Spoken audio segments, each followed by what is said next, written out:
Thank you, Mr. Speaker. It is a sobering thing to realise that 1 in every 122 people in this world are currently a refugee, internally displaced or seeking asylum. The member from Gresham may be very well surprised to know that they are not just coming from Syria.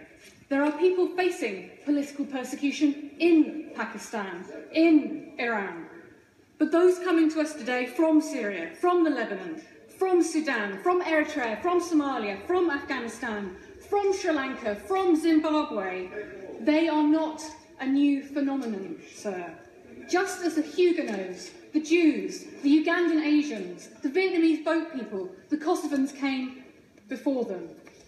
Every generation faces people who meet that test, and I quote, people who are outside their country and cannot return owing to a well-founded fear of persecution. Oh, go on, quick. I can't believe we're getting away. One of the greatest groups of people who are persecuted across the world is those of a Christian denomination and religious views.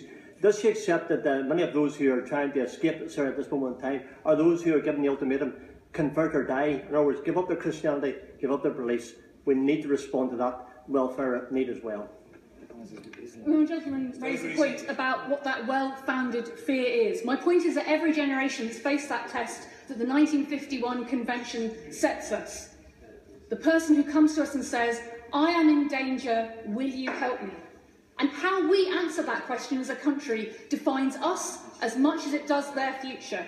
It is, as the member from Gresham says, a moral question. Because when we signed that convention in 1951, nobody could have predicted the situation that we're in now. But just because we could not predict this situation does not absolve us of the responsibility of answering that question. Of saying to those people when they are fleeing the murderous intent of ISIL who ask, will you help? Yes.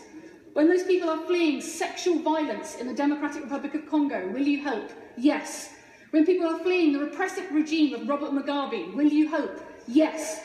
When people are fleeing civil war in the Sudan and Eritrea, will you help? Yes. So it says as much about us as them, how we answer. So when we quibble about numbers, when we qualify 20,000 but over a number of years, or maybe not 20,000, maybe up to 20,000, I will very quickly when only once. Well, so please don't quibble. Tell me how many people and for how long we should be taking in your constituency. I will come on to talk about Walthamstow because I would happily invite the gentleman from Gresham. He will not need to come undercover to see the welcome that we give to people in Walthamstow. And the reason that we do it, it's not easy, but it says something about us as a country and a community, that when people are at risk, we answer the call. When the people of Germany have answered the call to the tune of 800,000, when the people in Sweden have answered the call, such that it is 8 per 1,000 of population, it challenges us all in the UK. Let's look at the camps, because the government is specifying that we should take people from the camps alone. Because when we look at 800,000 in Germany, it is sobering to, I'm sorry, but I have taken a number of interventions. It is sobering to realise that in the Lebanon, they've taken more than 1.1 million people in a country of 4.5 million. In Turkey, 1.9 million. If we think taking 20,000 over 5 years is big, we don't understand our own history or the scale of the challenge. We have taken just 1% of the world's refugees in the UK. What does that say about us? And I know answering that question isn't easy because we have answered it in Walthamstow. It's not an easy challenge to accept people, to be able to integrate them.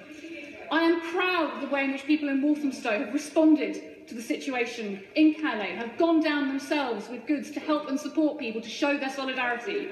And I'm proud that that's not a one-off, that we have set up our own migrants welcoming centre.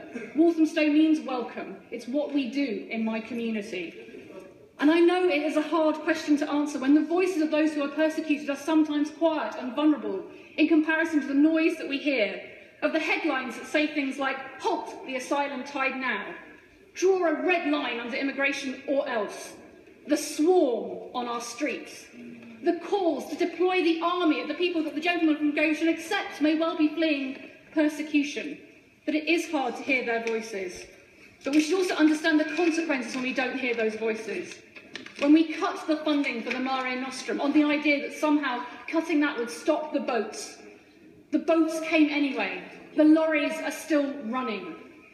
The people whose lives that we've not been able to save, the contribution they would make to our world.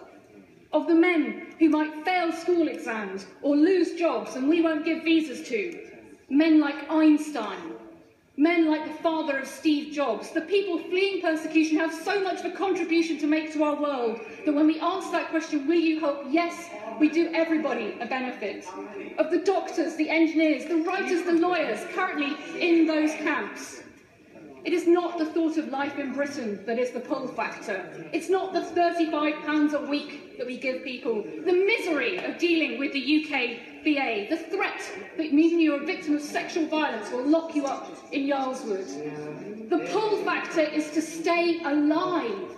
The pull factor is to be able to give your children the possibility of adolescence.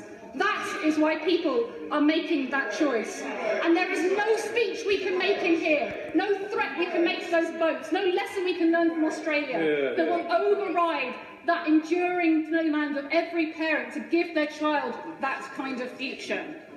So if we don't hear those voices, the question isn't about them. The problem lies with us. Because the problem isn't refugees. The problem isn't migrants. The problem is politicians not doing their job. And it is our job to make sure that the benefits of migration are equally distributed in this country. And it is our job to make sure we help those people who are fleeing persecution. And that is what we should do. Let's not be the problem, let's be the solution. If we can take 20,000, and there are 20,000 now, let us take the 20,000. Let us not quibble, let us not qualify, let's take them now. The government accepts that we can house these people, let's do it now. Let's not make it an either-or with our European neighbours, but help all those people, because if we want to stop the boats and the lorries, that is what we must do. And can I make a final plea to the Home Secretary? There is a charity single being put forward by Save the Children that's been set up by Caitlin Moran and Pete Paphides and Matt Whitecross. Please, will the Home Secretary join with me in calling for the VAT to be waived on that charity single to raise money to help the refugees? The single is called Help is Coming.